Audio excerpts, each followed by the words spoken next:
guys, it's Griffin and welcome back to my channel. For today's video, I'm going to be doing some more confessions and I have them over here on my phone. I starred a few that I read earlier. Wow, I'm really excited to read these to you guys. Let's get into the confessions. So this one says, I want to preface this by saying, looking back, I know this was really crappy of me to do, but I'm a totally different person now. So my junior year of high school, I wanted to go to prom so badly and my best friend was dating a senior and he bet me that I couldn't get someone to ask me to prom. And I was not about to lose. I joined this after school club and in that club, there was one other girl and the rest were guys. It was a small club of like 5 people. Well, the other girl in the club told me that she had this long time crush on the president of the club. And I didn't like this girl at all, so when she told me she was basically in love with this guy, I decided I was going to take him from her. And I did. I made this guy my prom target. I didn't even like the guy, but I dated him for 9 months until he went away for college just so she couldn't date him. And used him to take me to prom to win a bet. And to make matters worse, I broke up with him a few days before his birthday. Bad, I know. And if you do choose to read this one, please read it anonymously. Of course, all of these are read anonymously, by the way. You guys can send them to the email that's right here. But like, wow. You just spilled all the tea. Like, not just like a cup of tea, like you spilled the kettle. Like, damn. First of all, does that girl know? Like, did she know what was happening? Was she pissed at you? I want to know more about her and her side of the story and what she felt. Did she get a boyfriend? What happened? And did you ever tell him that you didn't actually like him? Is that how you broke up with him? Did you tell him that you used him?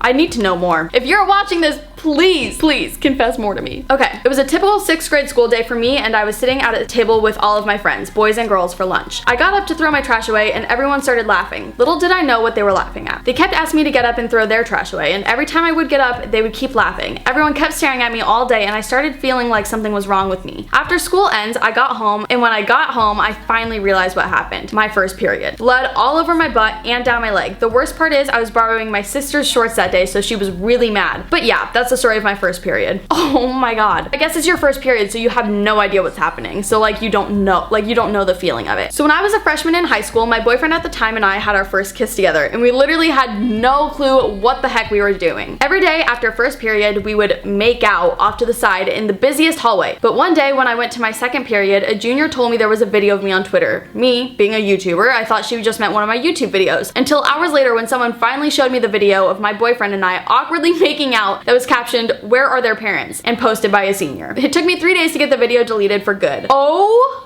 my god. I feel like I've seen the video. Is that weird to say? I feel like I've seen that video because I've seen so many things of like teens making out at school and like people being like, "Where are their parents?" whatever, that's how they caption it. But that's so funny. I feel bad because no one ever wants a video of them, especially like having one of their first kisses like on Twitter. Like that's just awkward enough as is. So like having it on Twitter and not knowing that it's there and having your entire school see it, that would suck. Also, maybe just don't make out at school. That's how I think you can get past that one. I actually had this one friend in Arizona. She like slept with this guy at a party and this guy's friend was in the closet and he filmed the video and then the guy that she slept with put it on his Instagram the next day and this girl had to like leave the school because everyone saw it and it was like her sleeping with the guy. It was so bad, so bad. And this girl was like a freshman in high school, so it was just very like, she was young. It was bad. It was very rough. So just be thankful that it was just, I guess, a video of you guys kissing. So this one's called the gym class stalker. So my friend and I were in class and we were talking to this guy. She remembered that the guys had gym class that day and we asked him if he could do us a favor. We wanted pictures of 2 guys. So 4 p.m. rolls around and I receive a Snapchat video from him. I opened it and it was a video of the guys changing. It was a bit disappointing to look at.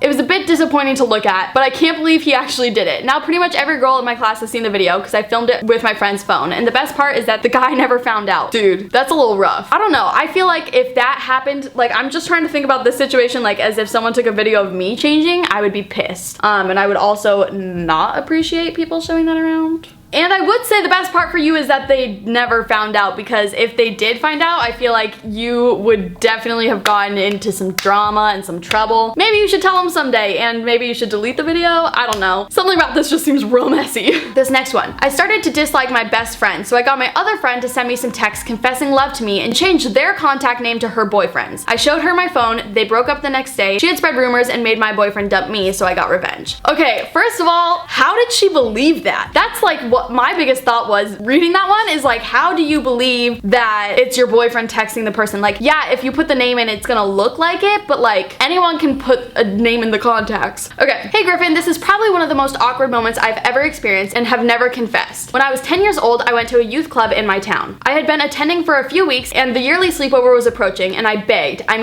begged my parents to let me go. They were hesitant, but they let me go, and oh boy, I wish they didn't. It was all fun and games until the evening. We all got ready for bed and decided to watch a movie. Halfway through, I decided I needed to go to the bathroom. However, I needed to step over and past people in order to get to the door. I was trying to be as silent as possible and not disturb anyone, but just as I was stepping behind the last girl, I farted. Literally just behind her head. She noticed. I feel like I made some lame excuse, like my hip was cracking or something, as my joints crack and click all the time. It was not believable at all. I went to sleep that night and never went back to the youth club again. I told my parents that the place that we stayed scared me, as it was in a church. All I could see was the graves all night through the window. This was true, but wasn't the whole story, clearly. You'd think the story ends there. So did I, until 8 years later. I got a job at a shop. Guess who was training me? The girl. She didn't say anything about the incident, and I'm pretty sure she didn't recognize me, but I sure did recognize her. That's so awkward and embarrassing. Like, the church would have been enough to scare me. Like, I wouldn't have even needed to have this happen for me to not want to stay the night there. Staying the night in a church already seems kind of scary to me, just because I feel like there's so much presence in a church and like it feels like someone's always there, so like sleeping there would be really hard, and especially if you're looking out the window and you just see graves,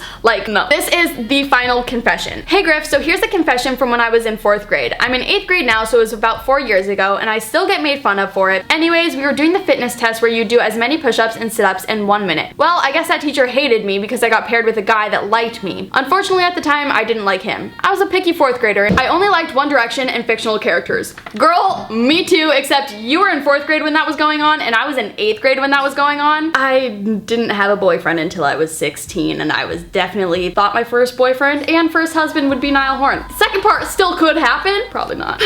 So we were finally starting sit-ups, and I had to go to the bathroom, but they didn't let us unless we were little kids who couldn't hold it. So I was pushing on my stomach as I come up, and I just let out a big loud fart in front of everyone. Needless to say, that was the most embarrassing moment of my life. I have a few more confessions that I'll send later on. Okay, that sucks because you're doing a fitness test and literally in front of your entire class, but at least you mentioned that the guy that you were doing the fitness test with wasn't like yeah, he liked you, but like you didn't like him, so you're fine, you know? Alright, so that is all for the confessions, but I did want to mention something else to you guys. I am a huge fan of Audible, and like I mentioned at the beginning, I am partnered with them for this video. I've been using Audible for the longest time, and this is so embarrassing because I'm friends with all of them, but like, I'm gonna tell you guys because I keep it real with y'all. The way that I found out about Audible was forever ago in an O2L video.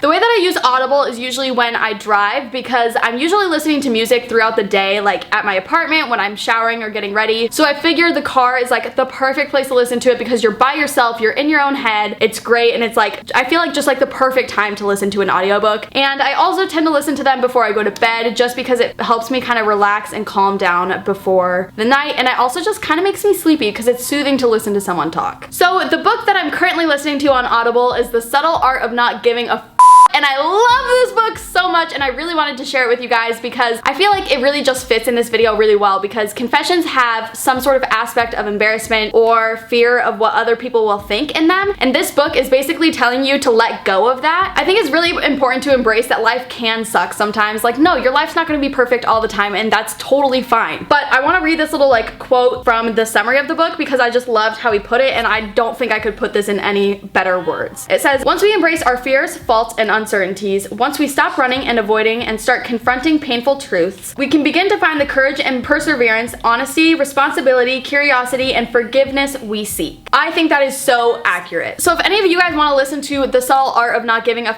I have a promo code. I will put the URL on the screen and have it in the description below. But if you sign up on Audible using my code, then you get your first 30 days free. And I'd also like to mention that when you sign up for a membership, you get 1 free book a month, which is awesome because that's kind of like, it takes me a while to listen to audiobooks because I have such a busy, fast-paced lifestyle. So I'm not always in the best position to be listening to them. And when I do, I usually listen to about 2 to 3 a month. And one of those being free means that you only buy 1 or 2 books a month. So easy, so simple. And the app is free for iPhone, Android, iPad, Windows, everything. So make sure you download it on like your mobile devices because that's kind of where I find it's easiest to listen from, because you can take it with you on the go when you're traveling traveling, in the car, like I said, the places that I listen to it. When I'm listening to it in bed, I tend to listen from my laptop just because it's like easier, I guess, but the mobile option is always great. Like I mentioned, if you just go to audible.com/Griffin, it will take you directly to sign up and you can get your 30-day free trial starting right now, so make sure to go sign up. Alright you guys, so that was it for this confessional video. Hopefully you liked it. If you did, make sure to give it a big thumbs up and subscribe. Also, make sure to check out all of my social medias. I will have them linked down below, and hopefully you guys enjoyed The Subtle Art of Not Giving a F.